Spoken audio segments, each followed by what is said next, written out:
And then in chapter 13 and verse 34, we have the next occasion in where the Lord Jesus gives us a command.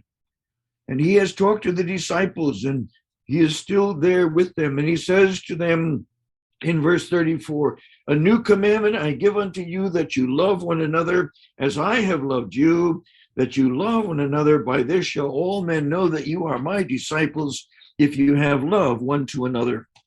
How amazing is this? As I read this again and again, and I don't know how many times I've read through the whole Bible, of course, but read through these chapters and realize here is a command 3 times. In chapter 13 and verse 34, in chapter 15 and verse 12, and again in verse 17, in the midst of this wonderful demonstration of the Lord's care, the Lord's service to his disciples, including Judas, he says to them, love one another. You know, I appreciate again what he says in the next verse, by this shall all men know that you are my disciples, if you have love one to another. To think that the standard of behavior, the manifestation of the one characteristic that the Lord Jesus wants in our lives is not great doctrinal truths. It's not the great gift that God has given this person or that person. It isn't even our knowledge of the Word of God, our being able to repeat the great doctrines of the faith. It's to love one another. Sociologists tell us that we have 2 great needs as human beings with mind, emotion, and will. That is to love one another and to be loved.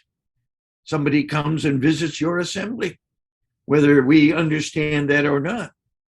What goes through their mind, consciously or subconsciously, will these people love me? And can I love them? Maybe they ask, will they love me as I am? Or do we require a certain standard of behavior in order for them to love us? And so the command is love one another. And he goes on to say, as I have loved you. Most of us would say at the most, I love you, or we love you, or you are loved, or certain phrases that are more comfortable or convenient to exercise our God-given responsibility. Why is it that the Lord Jesus put this so prominently before those disciples? I can tell you, he was going to go away. He was going to leave them. He was going to leave a huge, open, empty space where he had been. Because we can look at the life of the Lord Jesus Christ in the Gospels, and we can answer and say nobody loved the disciples like he did. Nobody cared for them like he did. Nobody prayed for them like he did. We could take every responsibility and every duty that we have as believers in Jesus Christ and say, Christ did it better. Christ did it perfectly. Christ is the example to us. We are to do as he did, and that includes loving one another. You see, the Lord Jesus Christ gave to the disciples the premier demonstration of love.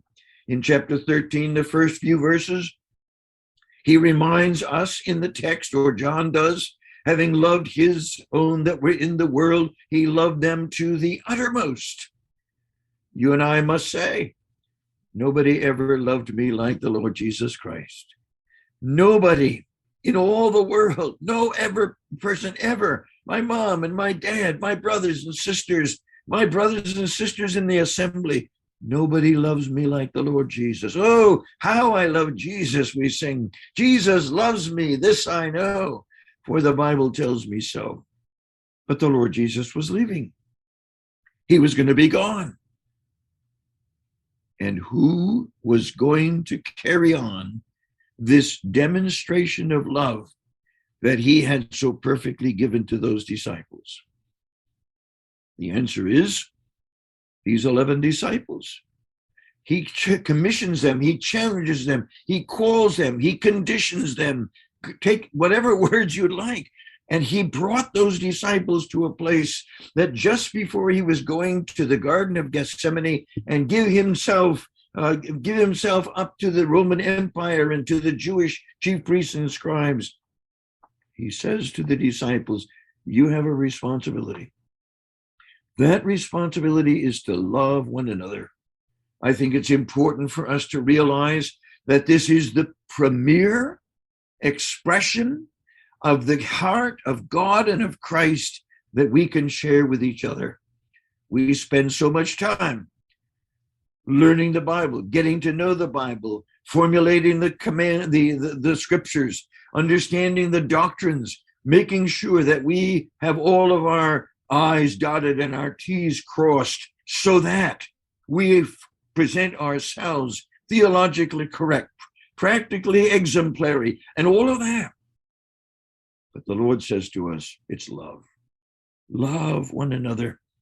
You know, and I know that our heart goes from this chapter to 1 Corinthians chapter 13, and we are reminded that love endures forever, and love vaunteth not itself, and does not puff up, doth not behave itself unseemly. You can take that word love out of there, and you can put in Christ. Christ vaunted not himself. He was not lifted up.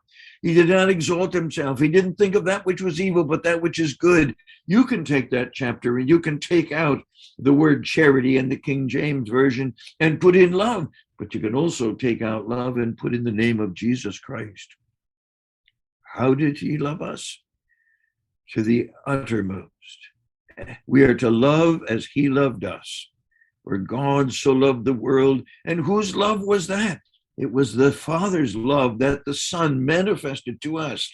Galatians tells us he loved me and gave himself for me. Those words are just full of message, full of truth, full of comfort, encouragement, and challenge that we should love as he loved. We are called, we are commanded, we're commissioned, we're challenged. We have no option but to obey. If we find somebody in the assembly that is hard to love, we still are commanded to love. We are commanded to do what the Lord Jesus Christ did. And so as we review these commands, we realize that the motive of that love of the Lord Jesus Christ for his disciples was in order that the world, in order the other disciples, in other believers would know that we are his disciples. The word disciples simply means a learner, somebody who follows.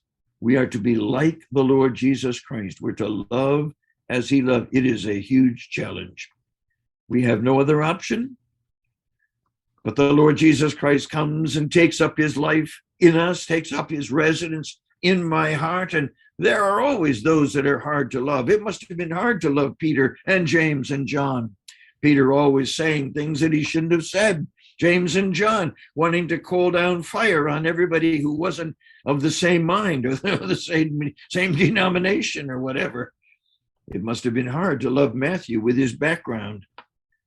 But the Lord Jesus says we are to love one another as I have loved you.